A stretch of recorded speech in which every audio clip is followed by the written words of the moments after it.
Welcome back to the Even If podcast. I'm Kenzie. And I'm Sarah, and today's episode is about becoming her. And we're going to be diving into Proverbs 31, not as a checklist of something to stress over, but as a blueprint to becoming the woman that we want to be before becoming somebody's wife. Yes, and we're just basically going to set the tone initially here and just talk about how it's always going to be grace over perfection, growth over pressure. And we're jumping into this week because the past 2 weeks we've been talking about dating apps and what we've learned and the highs and lows, the good and bad.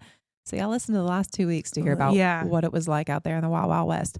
But truly, we are back, and I think there's things that we learned, and one of the big takeaways is just we spent some time on the apps. You're looking at what these other guys are and what they're trying to be and who they are. And we're just browsing on this app. And I had this word, I think I read it online initially, but I felt like it hit me so hard. That was from the Lord, even though I read it online. But it was like becoming a builder instead of a browser. Ooh, isn't that good? So good. And just feeling like I want to be a builder myself instead of just browsing. Yeah. And I hope my husband is out there building instead of just browsing. And again, not that it can't happen on dating apps. I think it can.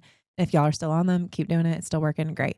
But I think for me, what had really stood out was just like, what am I doing to build to become this woman instead of a guy just being online and browsing for me? I want to be building. My prayer is that he would be building into the man he is too. And so I think all of that led to, well, how do I build who I am? And what does that look like to become her, to become the woman I want to be, the noble wife, the Proverbs 31 woman. And so that's what led us to get here. Yeah, I love that. Yeah, I think it also just in lieu of talking about the apps, I echo everything that Sarah said. I've never, and if you've listened to the episodes, you've learned this already, but the apps always kind of gave me like just a weird, for lack of a better word, like a weird feeling of just like it wasn't an unpeaceful feeling at this point, but it was just like I don't want one more reason to get on my phone. So Sarah and I are now off the apps. It was a 2 week, I don't even know, adventure, trial, experiment. It just was like blah, honestly. Like it wasn't like icky in any way. I think for me, it just honestly confirmed that I am where I'm supposed to be, and I'm hearing clearly from the Lord, and I'm in a really good place where, of course, my heart is yearning for the thing that Sarah and I talk about often, kind of what drove us to just be more vocal about our singleness, is that we do desire marriage, but we're not there yet. And that's not where God has us right now. And so I think being on the apps just allowed for me to go, yeah, you know what? I love my life. Like I love doing what I'm doing, and I want to be building my life and continue to be building the woman that I am, and not getting on my phone and scrolling. I just found that it was, honestly, I was wasting time, precious time. And I'm excited to just get off of it or be off of it. Great. Here we are. So we're going to focus on ourselves in the sense of just looking inward, looking at the women we are, the woman we want to become. And so diving into Proverbs 31, this is going to be a quick episode, just kind of an overview of things that we have learned from this chapter. So who is the Proverbs 31 woman? I think the verses that we hear a lot, I heard a lot growing up in church, was charm is deceitful and beauty is vain, but a woman who fears the Lord is to be praised. Yeah. The background of this proverb, to realize that this whole proverb is not about making ourselves perfect. Like you said at the beginning, setting the tone. It's not about perfection. It's about grace. And it's not about this pressure to become a certain person and a pressure to be perfect, then we'll get married. But it's not pressure. It's growth. It's not perfection. It's grace. And so as we read this, it's not just about marriage, but it's about our character and who we are and having our strength in the Lord and being a woman who fears the Lord and not being perfect, but learning examples through this chapter, through the whole Bible, about growth and discipline and purpose and becoming who we were created to be. Totally. And acting, you had said this earlier, acting, and I say this in class a lot too, of like playing that long-term game, like playing the long game. And you had said acting as her now, like acting as your future self now. And I think that's so important, because I think we can just constantly get caught in the rat race of like, I'm waiting. I'll do this when I get here. I'll buy this when I get here. I'll do this. And it's like, no, just, I want to continue to operate from a place, especially when I'm struggling or feeling defeated or feeling exhausted. I'm like, we are not giving up here. We are playing the long game, and act from that posture of the woman that I I am, but the person too that I want to be. And that's how I think that's how you just grow into it. Like you got to will, I say this all the time, you got to will yourself into it. And so I think that's a huge part about it. It's like a woman of noble character, of strength, a woman that fears the Lord. And that is not perfect. I mean, my goodness, I heard in church the other day, it's not about what you do, but it's about who he is. And I think being able to understand that and know that it's okay, go to God with your questions. And that's part of what the cross does, is it like allows for us to really challenge our minds. And there are thoughts that I have, and just coming off of the Easter season and watching the Passion of the Christ and watching that and crying and going, I really still struggle with understanding that he loves me that much and that he loves every single person that much. And I got to go to Chris Tomlin on Good Friday in Bridgestone, and it was a sold out show, and I'm in a Bridgestone arena and all the people's hands are up praising God, and there's tears and I'm dancing, and I'm like, this is crazy that God knows. And I still cannot get my brain around the fact that God loves every single person in that arena, knows us by name, knows us better than we know ourselves, knows the amount of hairs on our head. And I'm like, I can't fathom that. And God, it's okay that I can go to God with those questions. And so I think it's even understanding that it is grace over perfection, and it's okay to question, it's okay to wonder, but being able to operate from the place of, I see the woman I want to be, and I'm going to continue to strive to become her, not because of what I will earn, but because of who God already is. Yes. And I think that's such a concept in my mind that I constantly have to bring myself back to whenever I'm in an exhausted or defeated posture. It's like, you got to will yourself into it, because I don't want to get to the gates of heaven and be like, I wish I knew him better. I wish I tried this. I wish I didn't settle. I wish I endured longer. And so it's like kind of willing yourself into it from that posture. Yeah. Well, and I like how you said becoming her now, because have you ever had the thought of like, well, once I get married, I'll do this, or once I become a wife, then I'm going to learn how to X, Y, Z. And I was talking to one of my sister-in-laws about this recently, and she was saying something about how like, I just always figured, I don't need to cook. It doesn't matter. But what if you start learning how to cook now in a way that it is a gift that you're offering him, that when you get married and you're cooking dinner, you're not like scrambling for recipes. She was like, because that's how it was for me. I got married and I was like, wow, I don't know how to cook, and I want to be able to cook for my husband, and I don't know what to do. And so our first years of marriage were just me figuring it out. But like, what if you're already doing that now and figuring out how to cook well? And I know that's a silly example, but that goes into so many more things than just like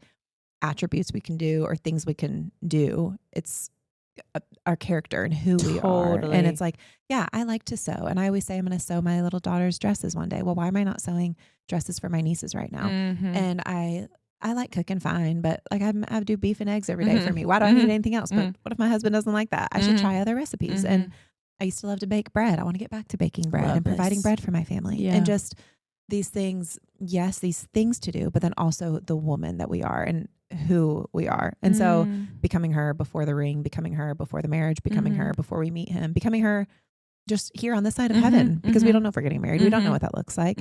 So becoming her now and walking into that. Yeah, so, I love that. So yeah, I think we're going to break down Proverbs 31 and sticking with verses 10 through 31, the woman who fears the Lord. And you want to start by reading verses 10 and 11, Kens? Yes, I do. A wife of noble character who can find? She is worth far more than rubies. Her husband has full confidence in her and lacks nothing of value. Okay, and then I love that. My verse 11 says, the heart of her husband trusts in her, and he will have no lack of gain. And so yours said confidence. Mine says trust. And I think that is a key word in this chapter of becoming her, of a step in becoming her is just trustworthy, being somebody who is trustworthy, who is a woman of high integrity, who can be reliable, who is counted on, who is dependable with our commitments, with what we say, with what we do. Absolutely. And it's something too that I feel as I look at as a future mom, I want to be the kind of woman that is like my kids can look up to and are going to become that. And so we have to start acting like that now. And I think trustworthy, that also can ripple effect into even our current lives as friends, as daughters, as sisters. And I think it's just so important that we are somebody. Relationships are built on trust, like in every way. And so I think I love that. I love that verse so much of just like her husband has full confidence in her because I want to have full confidence in my husband. Mm-hmm. So if I want that, I have to be that. Mm-hmm. Like, I cannot expect my husband to be all these things and I don't mirror that. Like, I don't have that either. And I want to be the person too that's going to attract the type of man that's going to go, I trust her. Yes. And he can trust me in any situation. Yeah. And I can trust him. Yeah. Love that. So good. So point 1, trustworthy. Number 2, part of becoming her is being a woman that works with willing hands. So verse 13 and 14 says, she seeks wool and flax and works with willing hands. She is like the ships of the merchant. She brings her food from afar. So she works with her willing hands. And that's just talking about what we're doing. I mean, just hustling, working, doing things and doing it with joy, like doing it because we want to be doing it. Being a woman who we're stepping into our calling, doing the things that we feel the Lord calling us to, whatever that looks like. Like, I've had times where the Lord called me into, I was a boxing coach for a little bit, right? He called me into that because I think it was a way to empower other women and build confidence in other women. And then that was not it. And so it's okay. That was what I was doing with my willing hands at the time. And then there's been times where I worked as a server, as a babysitter. And like right now, I feel like the Lord has called me into the industries I'm in, which is fitness and life coaching and, you know, Park 1230 and podcasting. And these are the things, and being able to say, Lord, I'm willing to do these things and working with my hands. Yeah, you are so good at that. Like, you are so obedient. It's one of my favorite things about you. And you are the example of obedience with joy. Oh, like you're such an obedient human with so much joy. And you just live life so intentionally while you live it open-handedly. Like, you're the best example of that. Oh, thank you. It's just true, girlie. It's just true. Thank you. Okay, let's move to, let's see. Point number 3, part of becoming her is she sets about her work vigorously. So verse 17, I have NIV, so I'll read my version. She sets about her work vigorously. Her arms are strong for her tasks. And I love that because I feel like it's sexy to be strong. Strong spiritually, strong emotionally, strong physically. Like, that's sexy. Yeah. It just is. It is. It just is. It's sexy. It's I want a man to be attracted to my work ethic. I want a man to be attracted to my mind. I want a man to be attracted first and foremost to my love for Jesus. And it's strong. It's like we should be strong women. Like, I'm attracted to a masculine man who's going to make me feel feminine. But there are going to be multiple days in my future marriage, Lord willing, where my husband's going to need me and he's going to need me to step in. And that's what marriage is. And I think we get so caught up in, you know, he's got to do all these things. I think even guys put this unnecessary pressure on themselves to have to like have it all figured out and be the strong man every single day.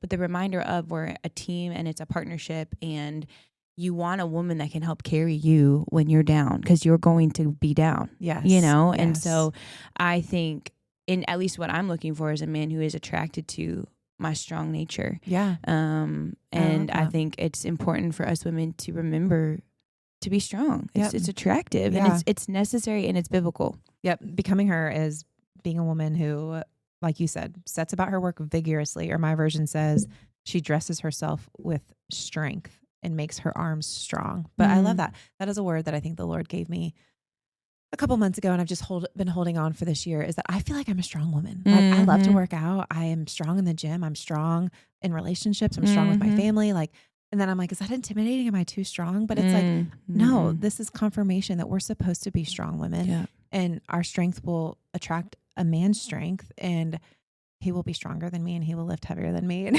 you know, yes, he will. But like, thinking about that as part of it is physically strong, emotionally strong, mentally, spiritually.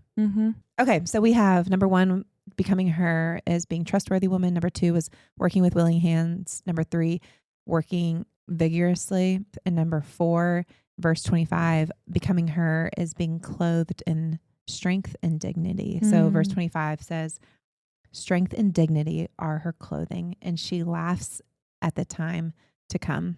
And I love that. Like, thinking about laughing at the time to come, like that's just confidence. That's having self-respect. That's having your identity in Christ, that these things of the world don't matter to us. These things of the world are part of the world, or part of what we're doing here on this side of heaven. But we have this self-respect as we navigate life, and a confidence that we're so rooted in who God says we are and who God says I am, that I don't let those other things of the world bother me. So good. I love that. And the fifth point here under becoming her, she speaks with wisdom, faithful instruction on her tongue. And so that is verse 26. And so it says, she speaks with wisdom and faithful instruction is on her tongue. And it's literally this is perfect for you because this is what you do. This is what you do in your job at Full Ride. And in that room, in that studio, is speaking life over others and speaking wisdom, speaking truth, speaking that into other women, into people. And it starts with your friends. It starts in your community. It starts at Full Ride. And eventually that will lead to speaking that to your husband when he needs it and to your kids when they need that. Yeah. It's like good. It's just such good practice for this life. But then also one thing too that I've been just so convicted of is like how limited our days are. I was reading in Psalms this morning. It was like Psalm 90 and it was like, Lord, teach me to count my days. Yes. And it just makes me think like there are some stresses in my life that if I'm not careful, can dominate my brain. And honestly, the last few days, I'm just like, this stuff doesn't matter. Not only am I not going to remember it in a couple of years, but also like, this is not for eternity. And the things that matter for me are for eternity. And I was thinking about this the other day too, actually. I meant to text you this, but I was like cleaning in my house and doing laundry. And I just had this thought, obviously from the Lord, of just like, don't forget, because I was like, should I stop praying for my husband? Like, I feel like I pray for him all the time and I was obviously convicted never to stop praying. But two, that it's not even about that when I get to heaven. Like, I don't know this. I'd like to believe that I'm going to know who my husband is in heaven, but like, we're not married in heaven, are we? Like, I don't think it's not the point. So it's like, but my friends all going to know, I'm going to know them. And I'm going to know you, and I'm going to see my mom and like, people that are, and I'm like, that loving them, that's the point. And so for me, I'm just like, I had this conviction of like, I want to be so eternal focused, and I'm practicing in this life, but I'm also like preparing for the next life. There's so much more than just this life currently, even in the desires that we're seeking. So that was kind of a tangent, but no, I love that. Well, it's true. And I think practicing these 5 things and realizing you don't have to wait to become a wife, to become wise or whole or valuable. We don't have to wait to cook, to clean, to learn how to do that now. Do the physical things and to do the emotional things, to do the spiritual things. Like, you want to be a wife of noble character. You want to be a wife who encourages your husband. Well, start that now. Start that with your friends. Start that in your family, and not feeling that pressure of, I have to be this perfect thing, but just realizing that's why it's becoming her. It's always becoming. We're growing into this person. It's not perfection, but it's growth. Yeah. And you don't earn it. Like, something that we have to remember is we're just as saved now as we were the first day that we got saved. Yeah. And like same is true of like, we don't, I struggle with this, something that I struggle with, of like feeling like I have to earn and perform. And that's something that I'm just convicted with constantly. It's like, I don't have to check off all these things in order to earn a husband or earn this life or become a mom. It's like, it's not that I'm doing something wrong because I'm not married and my friends that are married with kids have done it right. It's just like, it's just where God has me. And so just knowing that we're not doing these things to earn something, but we're doing these things because we want to be obedient, because it brings us joy and it brings joy to the Lord. And that's what we should care about first and foremost. And so it's so important to just bring us back, play the long game. So even if you're not there yet, even if you are not where you want to be, you can still become her. And remember, even if He is still good.